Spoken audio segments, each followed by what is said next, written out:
ஐயா பேர் ரஞ்சன் ஒசூர்ந்து வர்றாரு. எல்லா பேட்டியிலையும் கூட இருக்கணும். நான் விளக்கம் சொன்னாதான் உங்களுக்கு புரியும். ஐயாவுக்கு ஒரு இடுப்பு தேய்மானம். இடுப்பு தேய்மானத்துக்கு நவீன மருத்துவத்தில் அறுவை சிகிச்சை செய்து போல்டு நெட்டு ஸ்க்ரூ வைக்கணும்னாங்க. அது தேவையில்லை. இவங்க நான் சொன்ன இதுதான். அங்கே பாருங்க, இந்த கால் உயரமாக செருப்பும் அந்த கால் உயரம் இல்லாத செருப்பும் போட்டுட்டு வந்தால் குணமாயிக்கும். அந்த வைத்தியசாலையில் இடுப்பு எலும்பு தேய்மானம் திரும்ப இடுப்பெலும்பு தேய்மானத்துக்கு அற்புதமான சில முறையில் திரும்ப இடுப்பெலும்பு தேய்மானத்துக்கு அற்புதமான முறையில் மூலிகை சூரணம் கொடுத்து குணப்படுத்தப்பட இந்த மாதிரி இந்த இடுப்பு கொட்டையாயிரும். சின்ன சண்டையினாலே வலிக்கு விடுறதுனாலையும் சுழுக்கு ஏற்படுறதுனாலையும் எலும்பு மூட்டு உடஞ்சி போய் ஃபுல்லாக வந்து செப்டிக்கான மாதிரி ஆயிரும். உங்களுக்கு இந்த கால் பக்கவாதம் வந்து இந்த கையில்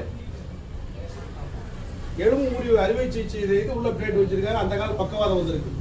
ரெண்டு காலுமே தேய்மானத்துக்கு உண்டானது தான். ஏன்னா இந்த கால் அந்த இடத்துல தான் தோங்கும், இந்த கால் வந்து உயரம் குறைவாக இருக்கும். ஆனால் எலும்பு முறிவு அறுவை சிகிச்சை செய்தது மட்டும்தான் கால் மூட்டுகளை ரெண்டையும் வெட்டி விட்டு உள்ள போல்டு நெட்டு ஸ்க்ரூ வச்சிருவாங்க. இப்போ அளவுகள் குறைஞ்சி போய் ரெண்டு கால் ஒரே மாதிரி இருக்க, இந்த கால் முன்ன பின்னத்தான் இருக்கும். அதனால தான் கொஞ்சம் ஒரிஞ்சு உயரமாக செருப்பு போட சொல்லுவோம். அதே போல் நல்லாவே பாருங்க, இந்த காலில் நல்லா அடியில் பார்த்தீங்கன்னா தேய்மானம் நல்லா ஏற்படும். காலுக்கு தட்டை ஆகிட்டு வரும். அதே போல் ரெண்டு காலையும் சேர்த்து வச்சா இந்த வயோதிகத்தினால் ஏற்படக்கூடிய முதுகு தண்டுவட தேய்மானம் ஆஸ்டியோபோரோசிஸ் சொல்லுவாங்க. கால்சியம் பற்றாக்குறை ரத்த பற்றாக்குறைனால் ஏற்படக்கூடியது. வயோதிகத்தினால் ஒரு 70-75 வயசுக்கு மேலே குச்சி போட்டு நடக்க முடியும். குறுகி தான் படுத்துக்குவாங்க. கால்களை மடக்கி நீட்ட முடியாது. அதே போல் ஒரு கால்கள் வந்து தேய்மானம் ஏற்பட்டு ஒரு கால் குட்டையாகக்கூடிய வாய்ப்பு உண்டு. ஒரு வைத்தியசாலைக்கு வந்தாங்க. ஈரோடு மாவட்டம் சித்தார் பவானி தாலுக்காலிருந்து வந்தாங்க. அம்மாவுக்கு வைத்தியம் பார்த்து அதுக்குண்டான மூலிகை மருந்து சூரணம் கொடுக்கப்பட்டுள்ளது. இடுப்பினுடைய 33 எலும்புல கடைசியில் இருக்கக்கூடிய வால் எலும்புடைய N4 எலும்புகள்லாம் தேஞ்சு போயிடும். எல்லாம் ஒரே எலும்பாக மாறிடும்.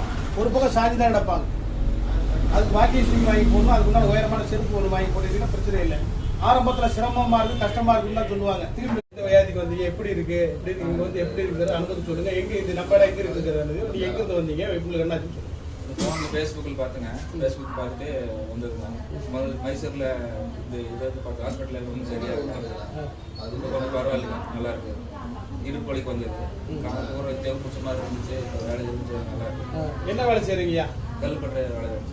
கல்லு தூக்குறதா வேலை. மைசூர்லேருந்து வந்தார் ஐயா. வந்து மைசூர்லேருந்து வந்து நம்ம வைத்தியசாலைக்கு வந்தார். இடுப்புல ஜவ்வு விளைக்குன்னு சொன்னாங்க. சில லட்சங்கள் ஆகும்னு சொன்னாங்க. நம்மள்ட்ட 3வது தடவை வந்திருக்காரு. எப்படி இருக்கீங்க? ஆபரேஷன் பண்ண சொன்னாங்க. நீங்க வந்து எப்படி இருக்கு? பரவாயில்ல. எந்த ஊர்ல வரீங்க? மைசூர் சிக்மங்களூர். சிக்மங்களூர்ந்து வர்றாரு. வந்து பரவாயில்ல.